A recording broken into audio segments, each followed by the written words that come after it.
আপনারা প্রতিবেশীর হক দিতে হবে। ৬টা হক প্রতিবেশীর হক দিবেন। আপনি কোরবানি দিবেন, আমাদের সামনে কোরবানি দিবেন কিনা? কোরবানি আপনারা দিবেন। আপনার পাশে ১০০ ভিক্ষুক আসবে, তারা হাত পাতবে, তারা হাত পেতে আপনার কাছে গোশতের জন্য আসবে। তাদেরকে সাধ্য অনুপাতে দিবেন, তাদেরকে একটু কম দিলে চলবে, কম দিলে চলবে। কেননা এর হাত পাতার অভ্যাস এই ১০ খানে যাবে, ১০ টুকরা হইলে তার এক তরকারি হবে, হবে কি না?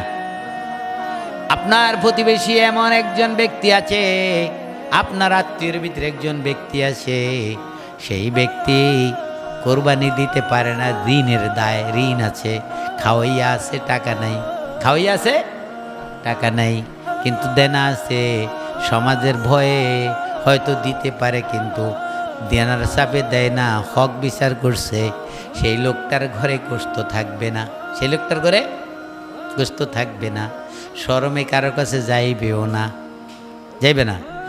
তার জন্য হক আপনি তার ঘরে নিয়ে গোশত পুষিয়ে দেওয়া আপনার হক, এ প্রতিবেশীর হক, হক কিনা?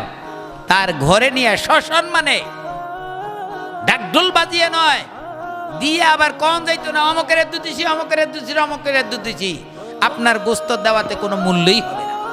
বুঝাইতে পারছি তো? দিয়ে বলা যাবে না। আল্লাহ রাসূল বলছেন কাল কিয়ামতের ময়দানে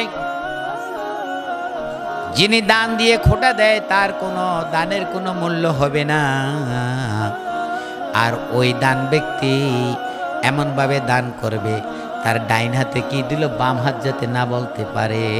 এটা হলো দানের নিয়ম, সিস্টেম। ডাইন হাতে কি দিলেন বাম হাতে যাতে না বলতে পারে।